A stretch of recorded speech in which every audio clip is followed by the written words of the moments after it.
City Media presents Tigers Live with Francis Carlotta. Join Francis after every Memphis Tiger game as he breaks down each matchup, player of the game, and upcoming games. Now, let's get to the show.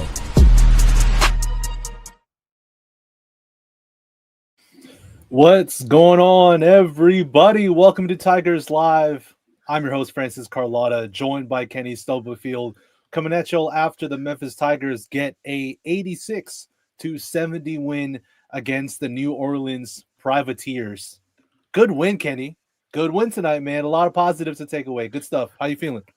A lot of positives. I mean, obviously, there's not a lot you can say about this game in terms of negative, but I'm conflicted.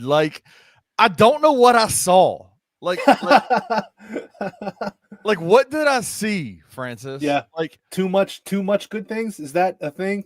Too many positives? I mean, could it be too many positives? I was in the Discord, the Bluff City Media Discord, which you can also join us and hang out. I'll send the link out. But I just am so confused because this New Orleans team beat TCU. They beat Tulane on the road by 20. They went to Mississippi State, who the Tigers play in a couple of games, and lost by 3 in overtime. And there were still so many things tonight by the Tigers that just make me go, whoa, what are we watching out here? Yeah. And the Tigers utterly dominated this game tonight. They won by 16, 86-70. I'm conflicted. I don't know if New Orleans is that bad or if Memphis is really good. I don't know. Well, the weird thing is, Kenny, on Tigers Live after the Southern Illinois win, I said that I didn't consider that game to be a blowout. I know they won by 16, but I didn't think it was a blowout. It felt closer than that. It was a 3-point game with 7 minutes left in the first half against Southern Illinois. And I talked about why that was the case. Well, but Kenny, tonight they beat New Orleans by the exact same point differential, exact same 16-point win. And dude, this game felt like a blowout. This felt like Memphis dominated that basketball game. And the big difference between this 16-point win and the last 16-point win is that Memphis was in control pretty much from jump. As soon as the ball got tipped off, this game was over. It was never close at any point in time, and Memphis had firm control of the game. The only reason why they won by just 16 is because, frankly, they were up by 25 with 10 minutes to go, and the foot Mason Matthews came in the game. Noah, Rope played a lot of minutes. Rope played a lot of minutes. That's why it got close. But Memphis was in total control of this ball game from the rip. There are so many things. This team lives and dies off of its guard play. And if you can get an additional, if you can get some minutes and stuff from some of your front court, that's a win for you. But this team lives and dies off of its guard play, and it was awesome tonight. They were really, really good tonight. Let's bring in Roman. Roman! What's up? What's good, Roman? I'm good. How are you guys doing tonight? Doing well. Doing well. Are you trying to sound extra robotic tonight? How are you guys doing tonight? It was not like that. It was not like that at all, but okay. Roman, how was your Thanksgiving, man? Haven't seen you. It was good. Good. Ate some solid food. It was nice to have the Thanksgiving weekend off. Yeah. It was really nice for that, but we're back in gear tonight. Memphis cruises to what is undoubtedly its best win and best overall performance of the season. You just saw really nice things overall, 6 double-digit scores. Thedford would have had an all-timer if he didn't go out with that knee injury in the first half. Here. Yeah, you saw a nice outing from Quante Berry. Simon Bajak puts up an early career high. But, yeah, no, there's a bunch of positives for sure to take away from this one in the season that certainly had a lot more negatives. All right, I do have a question for you. Penny was asked you didn't hear it, but Penny was asked in the halftime he was asked, was that your best half you've played all year? And he said, undoubtedly, yes. I still think, Roman, and I want to get your thoughts. They looked, for me, better in the Purdue game than they did against New Orleans tonight. Is that wrong? Yeah. All right. Yeah. I'm wrong. I felt like they were in that game and fighting. I don't know. I mean, when you hold a team to under 30% shooting while you're shooting almost 60, when you've been an unequivocally bad team all year beyond that, yeah, it's your best half of the year. Pretty definitively. We'll take it. Yeah.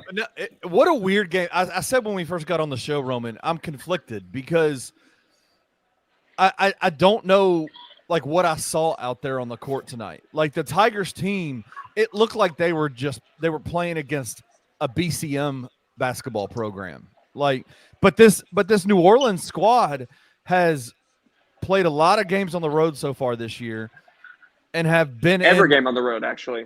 And they've beat Tulane, they beat TCU, they lost to Mississippi State on the road in overtime. Like they've played some good teams and have been in those games, and yet they didn't even look like they belonged out there tonight. Yeah, no, I mean, I guess it just goes to show that Memphis is a talented group, if nothing else. Still, I don't think it's fair to say that it's a good team based off of the totality of what we've seen so far this year. But, Memphis is certainly a gifted team with gifted players that when they're all, in sync and in a groove like they appeared to be tonight, they can put up a performance like the one they did. Yeah. I think this New Orleans was 161st in the net. Memphis was 160th. So yeah, right, Roman. Yeah. So that was how it was on Monday. The net they changed a little bit on Tuesday and Wednesday, but that's how it was on Monday. Gotcha. Thank you. Yeah. So that should tell you that New Orleans is not, at least compared to Memphis, based on net rankings, not supposed to be some vastly inferior team compared to the Tigers. Now, we know if you look at like KenPom and Torvik, Memphis is still far above New Orleans in those, but right. Yeah. Oh, Francis, you're muted here. There's no question about that. But I think a lot of to do with what we saw from New Orleans tonight was honestly they looked tired, man. They looked genuinely fatigued. Thank you, Trey. Appreciate that. They looked genuinely fatigued in this game. They looked out of gas. They look like a team that's played 8 games on the road, 7 games on the road already up to this point, and played a schedule that was pretty damn hard for a team like New Orleans. And Memphis just bulldozed them, as they should. They bulldozed them tonight. I brought this up, Roman, before you came on, but I want to ask you. Yeah. This was the same point deficit as the Southern Illinois win. Same 16-point win. But this game felt so different. And I kind of touched on why earlier, but I want to ask you, Roman, why does this game feel so much different from the last 16-point win? Because Memphis would have won this one by 30 if they didn't check out in the second half. Yeah. That's why. And also you saw some rotation irregularities compared to what we've seen so far this year. Memphis only played 9 guys for the first 18 plus minutes of the game. And then you saw a little bit of a rope in there. Mason Matthews checked in a little bit. Tierno Silla missed most of the game, but he played a bit in the second half. But one noticeable absence that I think we're all waiting to talk about here, there was no Aaron Bradshaw, despite him dressing out. He was on the roster. He was available, but he did not play. After his best game, gentlemen. After his best game of the year against Southern Illinois. But he was at least what appears to be a healthy scratch. We are going to talk to Penny Hardaway here in just a few minutes, so perhaps we can get some more clarification on why he was not there. But until then, we can maybe assume healthy scratch. Maybe there is something else going on. But again, we will have to wait and see what Penny says about that postgame, because someone will certainly ask him about it. But yeah, no, those were definitely a few of the noticeable differences from this game compared to Southern Illinois. Well, I think obviously Aaron not playing, being a healthy scratch. It feels like, I mean, we said the same thing about Sincere when he only played 8 minutes, I think, in the game the other night, 2 minutes in the second half. Turns out he had a little bit of a hand situation. So it could be something with Aaron that made him kind of a pregame scratch that they didn't tell the media or anything like that. But Once again, we've said this from the beginning of the year. I've always been concerned about what happens with Simon Majok when you give him more minutes, right? Like I've always kind of pump the brake a little bit and been like, hey, for a 3 to 5 minute stretch, he's going to be pretty good for you. But there comes a certain point where you're going to have to pull him out. Simon Majok is showing that that's not the case. He's the best big man they have. Yes. Yes, Kenny. As the president of the Simon Majok fan club, Francis, what are your thoughts on just like what we've seen out of him? This kid's a freshman, and he's playing a lot more minutes and has a lot more of a role. He's facilitating the offense in some ways. Like he's catching the ball at the high post or at the top of the key, and like folks are running off him, and he's having to distribute. It's an interesting thing for him. What have been your thoughts so far, Francis? Well, let's be very clear. Against a team like New Orleans, Majok should be one of the best bigs on the floor, if not the best big on the floor. And I know that they brought up a stat in the game that they're one of the biggest teams in the NCAA. It didn't feel like it tonight. Not with a guy like Simon Majok, who's 7'1", who has a wingspan of, I don't know what his wingspan is, but it's got to be really long too. Majok looked like an absolute man amongst boys. And I don't think there are bigs in the American that can stop Simon Majok if he's playing like this. You know, he is every game you see him get better. And that's really what makes me happy. You see him improving. And that's all I really asked for from Aaron Bradshaw was I wanted to see him get better each game. And you didn't see that from him until the Southern Illinois game. But with Simon Majok, you've seen him get better every single game that he's played for the Memphis Tigers. And people are starting to notice things that I've been saying for a minute, that Simon Majok, if he comes back next year, which hopefully he does, dude, the sky really is the limit with this guy. He's only, I think he's, 18, 19 years old. He's still a young guy with a lot of potential. The more he gets stronger, the more he gets more control over his body as a whole. Man, watch out. I mean, he's got the physical intangibles, and his defensive IQ is really high as well. Offensively, he's starting to find his positions a little bit better. And as you said, Kenny, they're using him as even a bit of a hub to help generate offense on the perimeter. Now, let's be very clear. He's making very simple reads. It's not asking him to make big-time reads. It's very simple reads. But they're still trusting him with the ball at the perimeter to stretch the floor out. I'm a big fan. If you can have a big that can take a big out of the paint, that just opens the paint more for guards to drive and get to the basket. If Majok can be somewhat of a threat with the ball when he has it at the top of a key, whether it be as a passer, you saw him hit a three tonight as well. If he can get a little bit more comfortable out there, man, the sky's the limit with this guy. I've been singing his praises since I saw him play in the Tiger uniform, and I'm all in. I am all in on Simon Majok, no question. And Francis, I can't help but go back to something you just said a second ago. I hope he comes back next year. We're already talking in that tone at this point of the season. You hope Simon Majok comes back next year. You hope Julius Stedford comes back next year. Right. And I think that kind of tells you where the season is overall.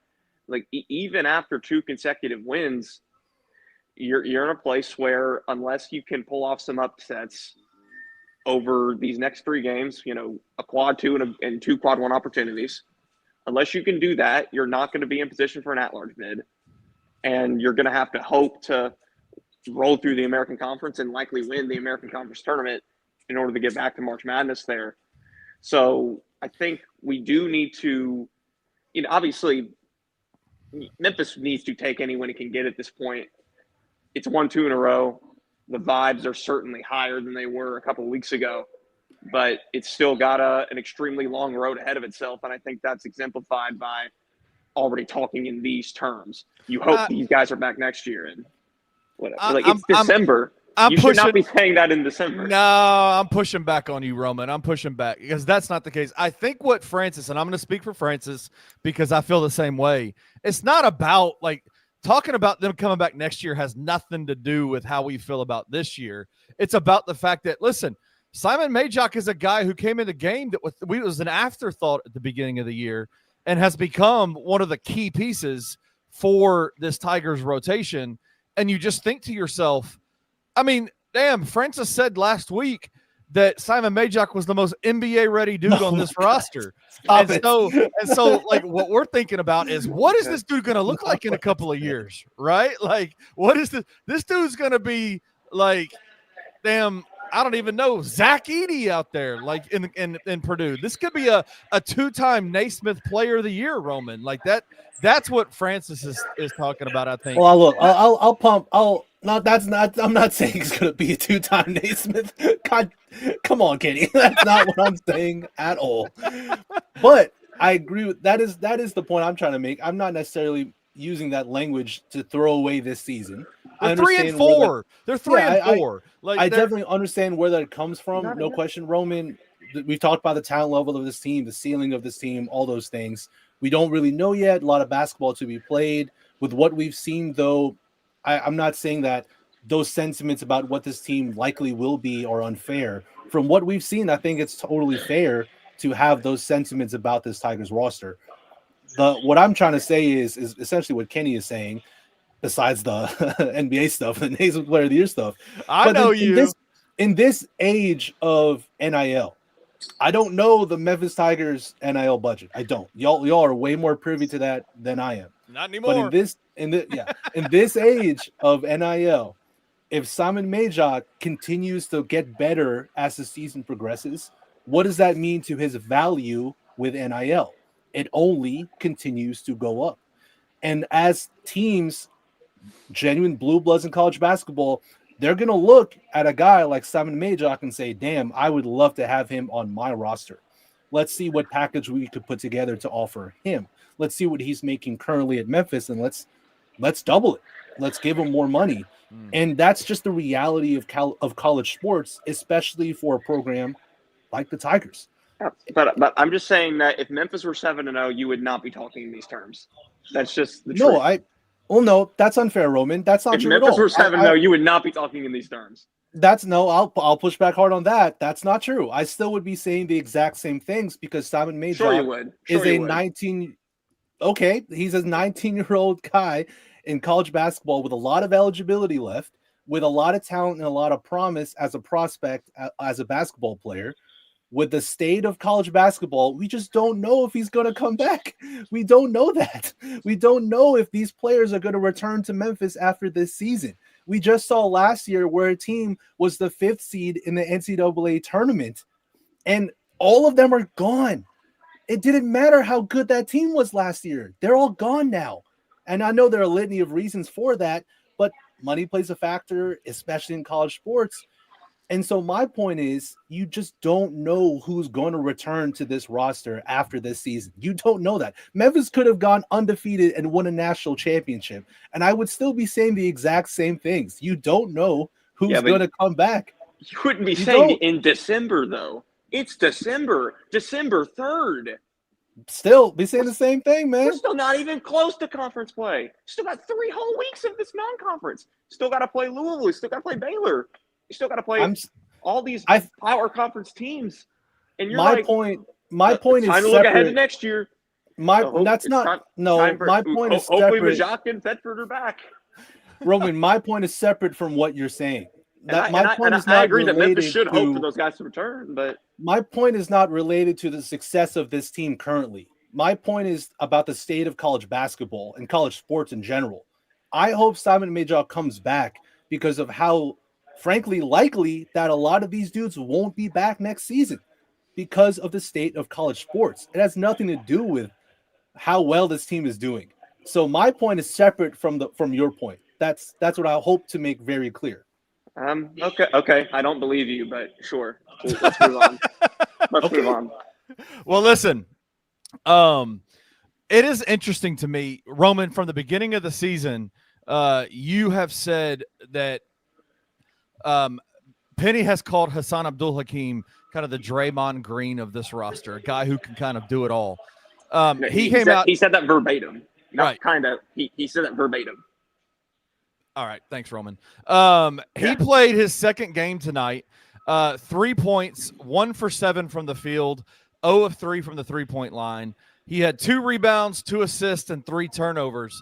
But dude, like, this guy has had a pretty instant impact on what this Tigers team, like tonight, his passing ability, the way that he moves, the way that he gets guys open with passes was pretty impressive. Yeah, no, it wasn't just him. You saw Sincere do some good things in terms of playmaking. Doug had a high assist total once again. I believe they had 7 assists in the first 8 minutes. I'd have to go back and see how many assists they finished with total, but I imagine it's a pretty sizable number. Mm-hmm. This team 21. Shared the ball. Yeah, 21. This team shared the ball extremely well tonight. Like I mentioned at the top when I first got in here, 6 double-digit scores that happened for a reason. You just saw some very complimentary and unselfish play overall, which is, again, something we really haven't seen this year. And yet another reason why this was by far the Tigers' best performance of the season. Yeah, man, they absolutely they're passing their distribution to each. It was an incredible, that first half especially, and I think you talked about it. They only played 9 guys tonight in that first half. It was impressive the way they were moving the ball, the way they were getting each other open, the way that just the unselfishness, which a team like this, without a guy who is like your main scorer, a guy who can take over the game at any given time. That's what this team needs, right? Like you need to be able to, you got to be unselfish out there. And that's what we saw throughout the majority of this game. Yeah, no, he struggled a bit from a shooting and scoring standpoint. He started 1 for 7 from the field, but you are still seeing the flashes of what Penny thinks he can be and what I think all of us think he can be. I still think, he is up there in terms of the most talented guy on this team. Yeah. Time will tell if he can put it together. He seems to be on the trajectory to be able to do so. But you are certainly seeing more positive than negative so far, even if it hasn't been perfect. What I like about Hassan is, yes, I agree he's one of the most talented guys, but I think in terms of just feel for the game of basketball, he might just have the best feel for the game of anybody on the court. He reads the floor really well. It's where you see him force things, and he's just such a fluid passer and a fluid mover in general. Like his feel for the game of basketball is really what impresses me the most about Hassan. I think the shots will come, the aggression at the rim will come. It's only his second game back, so I'm not worried about his scoring. I think that'll definitely get better. Yeah. But you see him read the floor so well. And I said this in the Discord, if Memphis plays against the zone, Hassan is the perfect guy to be in the middle of a zone, to be that distributor, to be that hub, because he's A, 6'8", so he's very tall. B, he's a great passer. And C, when he gets fully healthy and fully up to game speed, he can put the ball on the floor and get to the rim, or he can get to a spot and hit a jump shot. So I'm a big fan of Hassan. I agree with what y'all have seen from him, and I just hope to see more. Hopefully see him continue to improve. Yeah. He PBH said, is Hassan 100% or do we rush him back? Only Penny will say. Nobody really knows. I think he held him out with a quad bruise for the first 6 games of the year. So I would suspect that that he brought him back when he was ready to come back. I don't think Penny and Daryl Turner are going to put Hassan at risk with an injury that could potentially, linger throughout the entire season. Obviously, if you're going to sit a guy out for the first 5 games, if he's not healthy, I'm sure you have no problem sitting him out for the first 10 or 15 or however long it would be. Yeah. So I think we shouldn't really be assuming anything other than, he's 100%. Yeah, he just it's about getting back into game shape. It's about getting back into the flow with your team. From what I understand, Roman, and you would probably know this because you're with the team a lot more than I am, he was out for a lot of the last couple of weeks of practice, right, before the season started. He didn't play much at all. He'd been holding out of practices. Well, not holding out, but sitting out, being sidelined during practices since late September. Yeah. And I can only assume that has been going on for the past couple of months, really. And he's just recently starting to get back in there in terms of practicing and much less being in game shape. So there is still a hill for him to climb from that standpoint, for sure. Is it crazy to y'all? So Penny has been at Memphis now for his 8th year. It was announced on the broadcast tonight that with this win, he now ties Dana Kirk for 5th all-time at Memphis for wins with 153. So 153 wins in 8 seasons with the Memphis Tigers. And Dana Kirk, if y'all remember, was one of the most highly touted. Like, he coached a lot of really, really, really talented Tigers teams.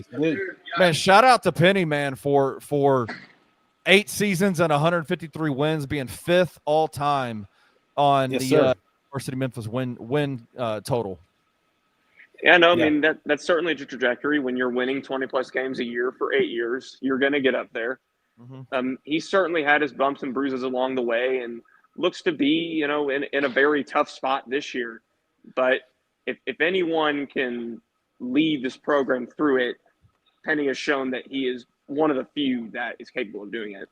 So, what do you think, Roman? What do you think about that? Like, do you think that there is, like, do you think Penny from like 2 years ago, 3 years ago, when you started covering this team, would be able to see this team through what he's gone through these first 6 games, 5 games? Oh, no, like, Penny is a totally different coach now than he was in 23-24. I know it's kind of unbelievable to think that someone can change that much in a singular summer, but I truly believe that is what happened for Penny. And he's said it over and over again in different ways, but as someone who's been around him and someone who's talked to him in both the press conference setting and one-on-one, I certainly believe that to be the case. I believe that to be true. He has a completely different mindset about all these things, from roster management to staff management to establishing a culture and everything else in between. He has a much better understanding, a much better pulse on how to do all those things successfully than he did even a couple of years ago. I think he kind of said it best himself. He needed to experience that failure, that embarrassment really that was 23-24, to truly understand what he needs to do in order to be a successful college basketball coach moving forward and the leader that this Memphis men's basketball program needs him to be. So, yeah, no, he is far more adept now to handle a precarious situation like the one he finds himself in this year than he would have been even just a couple of years ago. Like you said this, you wrote an article this week that I thought was really, really interesting, because it's something that, as somebody who's been around Penny this entire time of his 8 years at Memphis, you said you were talking about a quote that he had where he said, this team's just not having fun, and we got to figure out basically, and you can quote it, but he said basically we got to figure out how to like lighten up and have more fun out here. I don't think in the first 6 years of Penny coaching at Memphis have we ever heard him say anything about a team needing to have more fun, right? Like, that feels different to me. That feels like he understands more of like the tone and temperature of his locker room than he probably did prior, when it was literally just like the 21-22 season, when he just kind of lit everything on fire, right? And burned it all down, instead of saying, hey, like, these guys just need to learn to trust and have fun and play with each other better. Do you feel that too, based on those quotes? Yeah, no, I think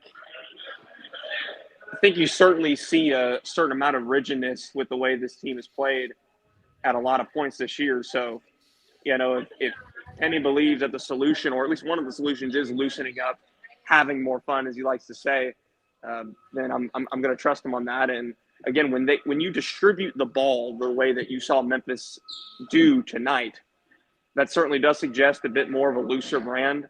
That They are being a bit more instinctful instead of rigid, tightening up, trying to map it all out in their heads instead of just playing. So, I'm sure, Penny is extremely accurate, I'd say, from that point. Yeah, I agree. Well, listen, hey, we're going to take a break real quick. Roman, you go hang out with Penny in the press conference room. Ask him all the fun questions that you want to ask him. We're going to take a real quick break. When we come back, Francis and I are going to go through players of the game. We're going to talk about individuals, players of the game, all that kind of stuff. We're going to have a good time to end the show. Roman, enjoyed it. Appreciate you, brother. Have a good night. Good night, guys. Thank you. See you, brother.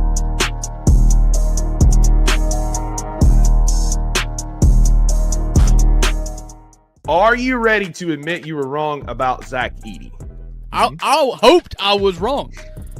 But even the most staunch appreciator of Zach Edey last year did not see 36 and 20. I have no problem saying that I was too far to the left on this. Context matters on this. Zach Edey was poorly used last year. That is true. You pulled out two brief clips from lots of arguments that we had last year. Oh, buddy, I've got more. This is just the iceberg. Is just the iceberg or the tip of the iceberg? Okay, if that's the whole iceberg, you have nothing left. Nobody is happier to be wrong than me if the 7-foot oaf that I hated for so long turns out to give me 36 and 25. It's not over. You're going to see games in which he struggles. He is not actually Shaq Edey or Shaquille O'Neal. Tune into the Two Buck Sports Show with Rusty Witten and Drew Gann, Monday through Friday at 11 a.m. on the Bluff City Media YouTube channel.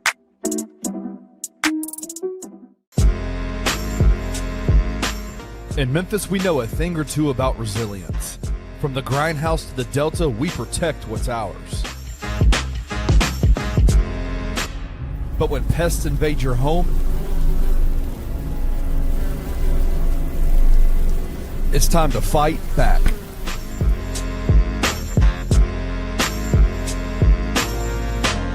Grade A Pest knows how to handle what crawls, flies, and bites. With local experience and guaranteed results. I'm Reggie with Grade A Pest Control. We service the Memphis metro area. That also includes DeSoto and Fayette County as well. Grade A Pest has the entire Mid-South covered. So if bugs and pests put you to the test, let Grade A solve your problem.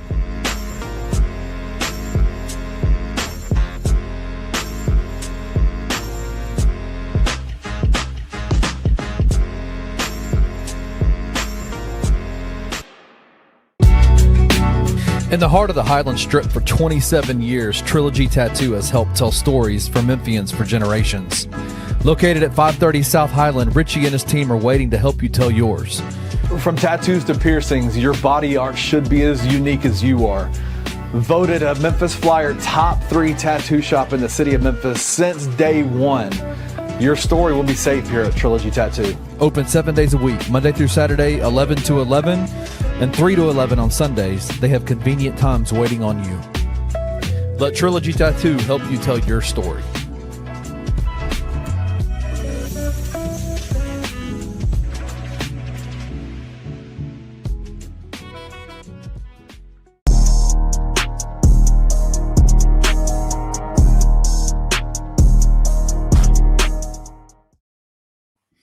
Oh, I forgot. What's going on? I forgot to hit the button. Bring us All back good. to.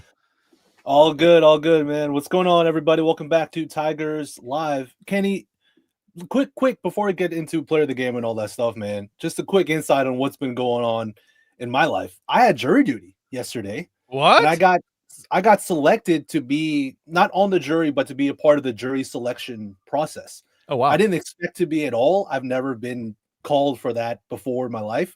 So I had a really long day. Thankfully, my lovely wife picked me up from the courthouse after it. She knew that it was like a long day at jury duty, waiting for your name to be called or not, waiting to be dismissed, all that, whatever. And so she was like, "What do you want for dinner?" And I was like, "Oh, so I got the choice for dinner? Okay, sounds good." And I said, "I really want a good burger. I want a burger." And she was like, "Oh, great, let's do it. Let's get a burger." And the thing is, Kenny, there are good burgers out here in San Diego, but the parking is so bad. Is it so and bad? Uber's so expensive. It's so bad, man. Like, it's so hard just to find parking for these spots. And so we just ended up like Ubering Five Guys. And Five Guys, you know, It's fine. they've got a good burger. Yeah, it's fine. a fine, it's good burger, but it's expensive as all hell. Like you get Five Guys, it costs you like $30 for a burger and fries. It's absurd, ridiculous. And I just wish, man, that I were in Memphis with you, with everyone at BCM, with all the Tigers people at Mugshots Grill and Bar, the South's premier sports grill and bar with 2 locations in the Mid-South, 6400 Goodman Road in Olive Branch, Mississippi, and 656 West Poplar Avenue in Colleyville, Tennessee. look, as you all know, some sports bars, they can be really stuffy, food not good at all, and the environment just really just uptight, kind of uppity, and not friendly to cheer on your favorite teams. That's not Mugshots at all. Mugshots isn't stuffy. It's laughter, high fives, big burgers, and even better company. Check out www.mugshotsgrillandbar.com and check out the menu or order online for pickup or delivery. That Could you get it Mugshots delivered to burger- San Diego? Oh, I'm still waiting for that delivery from you, Kenny. Yo, You I got gotta- a peanut butter burger headed your way. I told you last week I got a chance to go by there the day after the show. I was gonna go buy Mugshots, and they have this bacon. I'm a big barbecue bacon beef guy. Ooh. Like that's what I Yes, like. I mean, It's just phenomenal. Yeah. I don't need anything else other than that. I don't need the lettuce, the tomatoes, the onions, anything like that. Just give me a nice slab of beef with some barbecue on top, or with some bacon and some barbecue sauce on top, with maybe some like sharp cheddar cheese. And bro, I'll call it a day. They have you can made to order, get whatever you want. It's phenomenal. And like you said, we've experienced game nights at Mugshots. Like we had a watch party for the Purdue game at Mugshots out in Collierville, and we had a bunch of Purdue fans there, a bunch of Tiger fans there, eating food, drinking beer, drinking the mixed drinks they have there.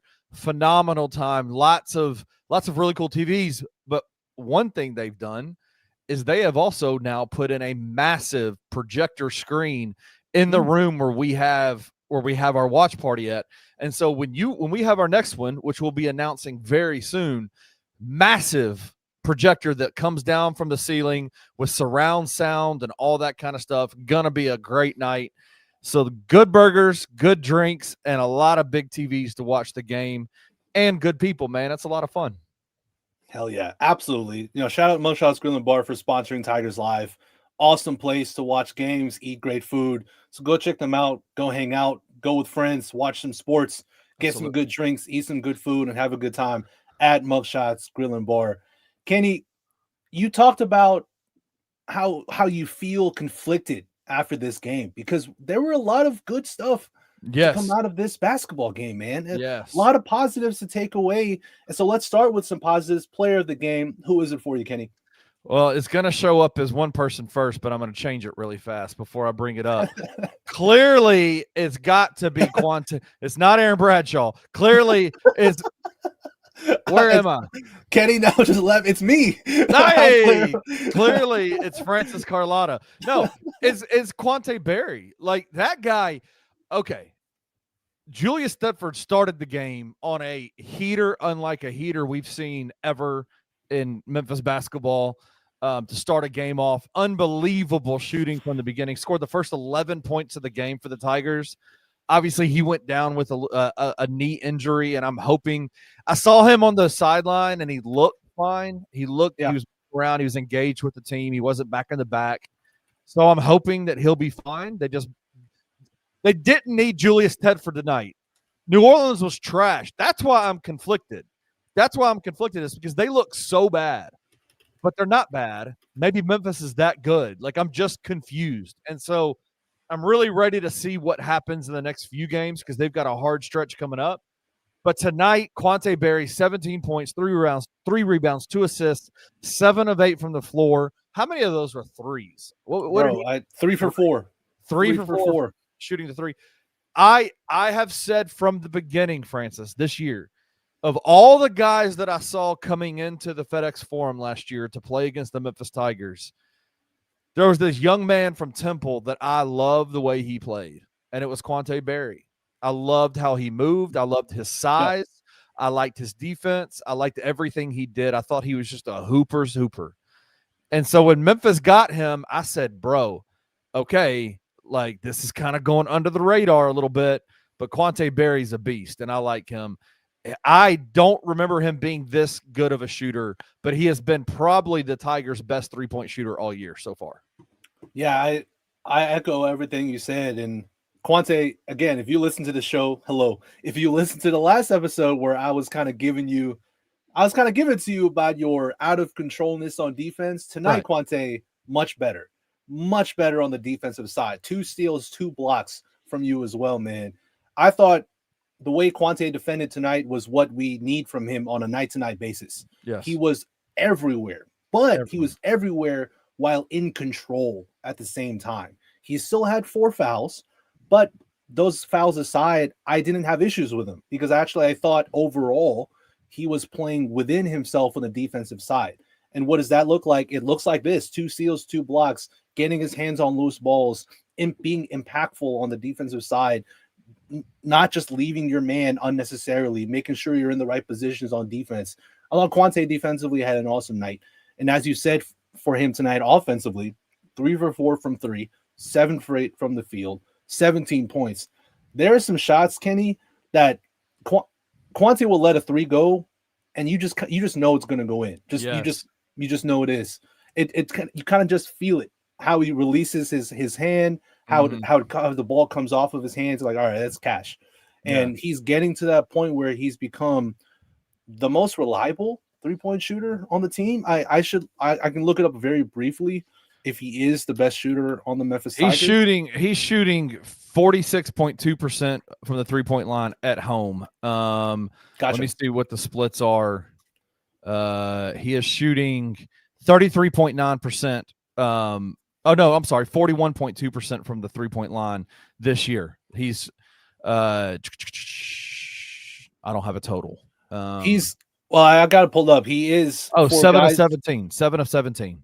Yeah, for guys who take at least 2.8 threes per game, or at least 2 threes a game, we'll put it at that. For guys who take at least 2 threes a game, he is the highest percentage 3-point shooter. He shoots 41.2% from the floor. Yeah. The guy who is funnily enough, the guy who leads in percentage, but it's because he doesn't take many threes. It's Simon Majok. That's so crazy, bro. But he doesn't take many. That's so wild. That's so wild. That's why. But no, Quante was the man. I want to definitely show love to Doug McDaniel as well. Double-double from Doug. You know, he went 0 for 3 from deep tonight, 4 of 10 from the floor. So again, not the most efficient Doug game, but as I've talked about many times on this show, Doug as a passer, he's a good passer, man. He's a really talented playmaker. He knows how to get by his man and read a defense very well. He gets past his first guy really easily, and then he can read where guys are going to come off for help, or if they're playing against his own, he's going to read the cutter off on the back end and find the open man. He did that so many times tonight, and I thought Doug, as a scorer, may not have been at his best in most efficient ways, but as a playmaker, man, this is the Doug McDaniel that we've become accustomed to as a playmaker. Yeah, and I think for me, what I like about Doug the most, honestly, Francis, is it's not even necessarily the stat line. It's that he's super available every single game. He's been very durable. When Doug is not playing, this team does not look good. The offense stutters a lot. Yes. The offense just kind of tends to go down a little bit. Even with Curtis Givens III, when he's in the game, when Doug is playing, the everything just feels and looks a little bit better. He's able to push when he needs to push the ball. He's able to get the offense set when he needs to do that. He's going to find the right guy to pass to, or he's going to take his shot, and he's going to get his shot off. I love his availability and his durability, even as one of the smallest guys on the court every single night. He played 31 minutes tonight, and that is not normal for a Penny Hardaway led team. Penny doesn't play guys that much, but I think he understands as well. I need Doug out there. I need for us to be successful, I've got to have Doug. And so what you saw at him tonight was his availability allowed him to be consistent. He didn't feel like he needed to press. He didn't feel like he needed to take bad shots. He didn't have to he just literally just ran the team like a CEO the entire time while he was out there. Finished the game 8 points, 2 rebounds, 10 assists. Yeah. And your point about Doug not pressing, I fully agree. Though he only shot 4 of 10, I never felt like the shots Doug took were bad shots. I thought he took pretty good shots throughout the entire night. They just didn't fall at the clip. And absolutely. Fully agree. Yeah, PB Bakta said Doug is that legit PG every team needs all rounder on the court. No question. He just couldn't. I mean, just when your point guard is in total control and not feeling the need to press, he can do it all. right? Like he can do it all. And you just need guys like that out there. And especially tonight, we said, I mean, they ended up playing quite a few. Like they played 1, 2, 3, 4, 5, 6, 7. They played 12 guys tonight. So they played most of the only guys that didn't play were the 3 guys that were out with injury outside of Aaron Bradshaw, right? Like Aaron Bradshaw's the only player who was available that didn't play. But with Ashton, with Curtis Givens, were they the only 2 out? Who else was out? That's it, to my knowledge. Was that it? Yeah. I think that was it. So with Ashton and Curtis Givens out, you needed your guys to step up, and they clearly did in that first half. I mean, by the time the end of the first half, that game was pretty much decided, and he only had played, I think, 8 or 9 guys in that first half. So I liked what I saw out of Doug tonight. I loved what I saw out of Quante Berry tonight, and like PB Hakta says, Majok held the center role well down today. He did, man. He played well tonight. Yeah. He's got to get them. He got to get them legs bigger, dog. Hey. Yeah, no question. Last point I want to make about Doug and really about the backcourt in general. The best basketball players of all time, they all say the same things, Kenny. They all say when they're on the floor, they don't think about the guy who is guarding them because they're at their peak. They're like, that's food. I'm going to get by you. That's easy. I now care about what the defense looks like behind my initial defender. Right. What's going to happen after I get by my first guy? Because I will get by him. I am this good. I will get by him. So what happens next? What's the processing like in your brain after you get by your initial guy? Doug, and I'm not saying he's an all-time basketball great, but with how he plays the game of basketball, with how quick he is, dude, he can get by anybody in this country. Yes. He can get by any defender in the country with how tight his handles are, with how quick he is. And honestly, it's an advantage to be that small because his center of gravity is so low that he has such great balance and the ability to get by literally anybody. So what's next for Doug is now him reading what happens to the defense after he gets by his initial guy. And he does that so well. Sincere, I think, as well, can get by anybody in the country. I think Sincere can get by his initial guy and get to his spot. Now, will he rise up or really make a read as a playmaker? Who knows? But Sincere, I think, can get by basically anybody. Hassan Abdul-Hakim, same thing, Kenny. I think he can get by just about anybody. You saw it tonight, man. He had some really nice moves on the perimeter that allowed him to get to his spot. And though he didn't finish a lot of his looks, like I said, I think that'll come. But as a playmaker, as a distributor, he reads the floor really well. And that's why it's so huge to have Hassan come back. Because yes. I really, my biggest issue with the backcourt was the lack of dudes who can get by their first man like it's nothing.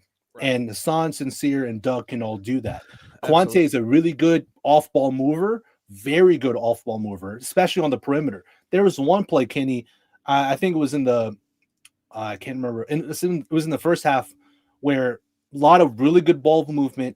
Quante relocated from the top of the three-point line all the way to the left corner because he read where the ball movement was happening and he realized that's going to be open space. Mm-hmm. Dude, that's basketball IQ to a T. That's being able to read the floor and determining where is the open space going to be. Oh, right. I'm a three-point shooter. Let me go park my ass in this open space. Right. That's hard to do, and Quante did that really well. So I think there are, and Thetford, I called him not a knockdown shooter. I said that about him.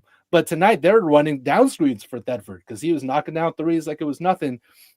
So I think there are now enough on-ball creators who can break down their initial man and get by them to create for other people, and enough off-ball movers to find the open space after that initial guy breaks down his first man to make this offense pretty good. Yeah. I think the biggest thing that you're going to see in the next couple of games is the off-ball movement really starting to pick up for this Tigers team, because I don't think they've, especially with Doug and Hassan, Hassan is always looking to pass the ball. Like you can see that the way he keeps his head up, the way he's always looking not just for that easy A to B pass. He's looking for that A to C pass, the one that little skip pass to the guy cutting, from the backside, from the weak side. That's going to be interesting to see how this develops, because Doug does that well. Hassan does that well. And I think the guy that is going to really be impacted by this is Sincere. I think Sincere Parker is going to be what we have said from the beginning is we need Sincere to shoot the ball more, to be more aggressive. I think you're going to see him get the ball in more wide open spaces because of what Doug and Hassan do. Yeah. And that's going to be super interesting tonight. You saw him even tonight. There were a few times he caught a pass that almost looked like he was surprised that it was coming his way because it was coming from Hassan from a different side of the floor. And he just, oh, wow. Oh, okay. Now that pass was made. Let me be ready for it next time. Like, wait till they get ready for these passes. That's going to be super interesting to me. And I think it's going to be impactful for Sincere. Honestly, I really do. I agree. I mean, we're only talking about him really now. I thought Sincere had a really good game, man. Yeah, 11 points. 11 points, 5 for 11 from the floor in only 20 minutes. 11 points in 20 minutes is pretty good. And fairly efficient numbers. He 1 for 3 from the floor or from deep. I agree with you from Sincere. It's been a minute since we've seen him be this comfortable with the ball in his hands. And, was that health with his hand issue? And now I think I should have asked Roman. I forgot. I think he has a thigh thing. Is that what they were saying on the broadcast, that he has a quad thing? Or maybe I heard that. I honestly wasn't paying enough attention. I thought they were talking about Hassan, but they might have been talking about Sincere. Yeah, it seemed like, because I remember Trey Draper saying that they've got his quad wrapped or something, and he was talking about Sincere. So I don't know, but we know that he's been going through some injury stuff, just knick-knack stuff with him. And I thought this was the best he had looked since the first couple games in the Tiger uniform. Mm-hmm. And as the more he gets healthy, the more he gets comfortable in this offense with his role in this offense as well, only the better. Only the better. The Tigers are 2-4, Kenny. They're 2-4. 3-4. 3-4. I'm sorry. They're 3-4. I'm not going to sit here and say that the Tigers are now fixed, that they're now perfect, and now they're going to go on a run in this non-con and beat the rest of and win all of these games. I'm not going to say that. But what I wanted from the Southern Illinois game and the New Orleans game was positives to take away from them. And there are a lot. So I can only be encouraged from these last two games for really this stretch of non-con games and also the rest of the season. Is that fair to you? Yeah. I mean, there's not a single part of me that thinks this season is a wash. Like, I know a lot of folks have been talking about it. A lot of folks have been complaining about it. This season is not a wash. Like, they're heading into a gauntlet of the next 4 games. But I legitimately think they can go 2-2 in these 4 games. And then you're talking about being 5-6 coming out. Did you hit a button? No. Oh, what is going on? Oh, it's got a timer on this thing now. I'm sorry. I was like, wait, what is going on? Yeah, there's this Baylor, Louisville, Vanderbilt, Mississippi State 4 games to me are super interesting because these are tough. I've got to get this timer off of here. Good Lord. Okay. Boom. I don't know why they put a timer up there. All right. Baylor, Louisville, Vanderbilt, Mississippi State. Baylor is always a tough physical team, but I think they can win this game. Like, I think they can win on Saturday against Baylor. Louisville's tough. Louisville lost tonight, didn't they? They lost to Arkansas. Tonight? They lost to Arkansas tonight. Vanderbilt, awesome. Vanderbilt is very good.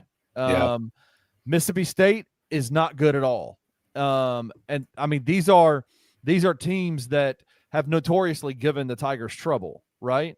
And so that's why we say this is a gauntlet of a 4-game series or 4-game stretch.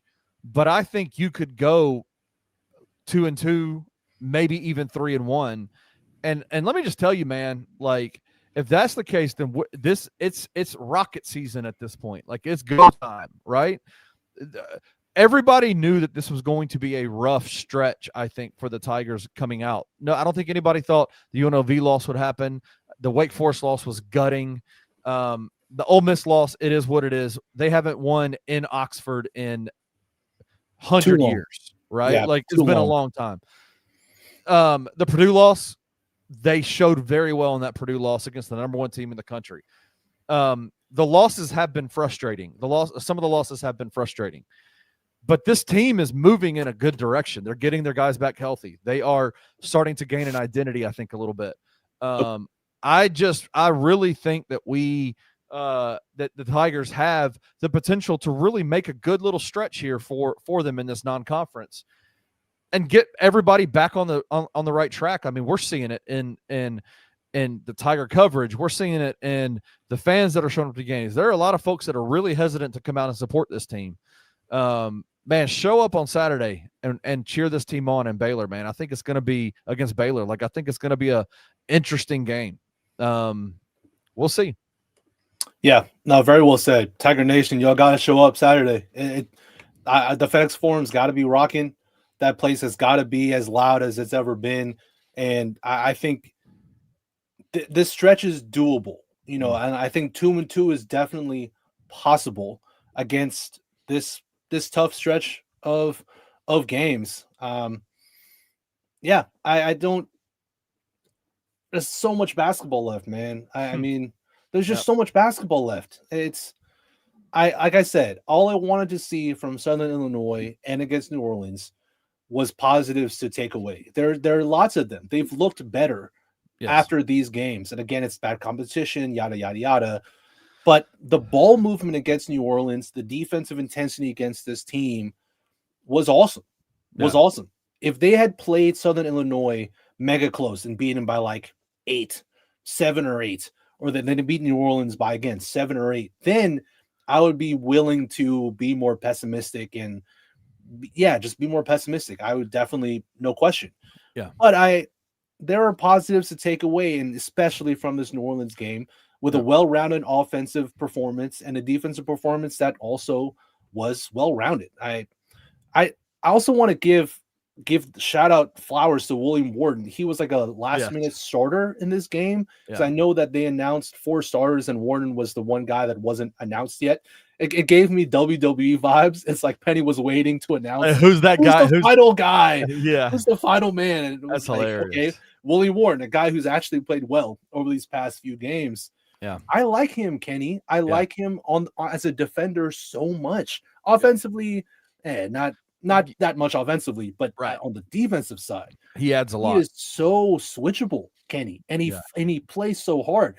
Do you remember where he's tried to save a loose ball, and then he just stormed back into the play and just stuffed a guy at the rim, blocked the shot out of bounds. He came out of nowhere. He wasn't even in the frame for most of that sequence. It's good. He was awesome. So, there are guys who are showing myself, I think showing you, and hopefully showing the rest of the Tiger Nation, that there's something to this team. Yes. Now we got to see it these next few games. This is the stretch. This is a pivotal stretch. If they go 2-2, Kenny, I think that's a big time. That's the success in this stretch of games. Can they go 3-1? Absolutely. It reminds me of the stretch last year. I don't have last year's schedule off the top of my head, but they played at Clemson. Yeah. Oh gosh, I should remember it, but I don't right now. But they had a tough non-conference stretch, and then we were all like, "Can they go 2-2?" We all said the same thing. Can they go 2-2? Then they went 3-1, or maybe even 1-4. Again, I don't remember. It was they lost to Arkansas State. Then they played at Clemson, won that game in overtime, beat Virginia by 2, lost to Mississippi State by 13. Then they beat Ole Miss. So they went 3-1. Clemson, 3-1. Virginia, Mississippi State, Ole Miss, 3-1. And I remember saying that we would take 2-2 in that stretch. Yeah. So let's see, Kenny, can this Memphis Tigers team, for the lack of talent that we've discussed, can they surprise some people and go 3-1 over this stretch and kind of turn some heads? Quite frankly, we'll see. We'll see. I agree. And shout out to PB Hakta, who's been in the comment section the whole time. Just a flash of how we played against Purdue. We got Baylor. I agree. I think they can beat Baylor on Saturday. And but here's the thing, bro. They really do need Tiger Nation to show out and support them. It has been largely a dead arena since they've been home. And so I would love to see Tiger Nation out there supporting them. Go support Penny Hardaway. Now the 5th winningest coach in the history of the University of Memphis with 153 wins in 8 seasons. Shout out to Penny. Sir. I wonder what the all-time. Let me see what these numbers are. I would love to know all-time winning coach Memphis basketball. Let me look at this. Yeah. It is. Gosh, I should have done this before. Record book. Let me see. Oh gosh. Okay. Dadgummit. It sent me to a weird. Huh? You good? It sent me to a weird document. 1,000 point scores. I don't know where I'm at. Let me see if I can find it as well. I want to know who these guys are. I mean, I have a feeling I know. I mean, Larry Finch is probably one. John Calipari is 1 with 252 wins. Larry Finch is 2 with 220. Wait a second. So they have Dana Kirk with 1, or they have Penny with 164. That's weird. Anyway, they got Penny at 4th. They got Josh Pastner. They say that. Wait, I'm so confused. Yeah, I'm confused because I'm seeing Finch at number 1, Cal at 2, but then this.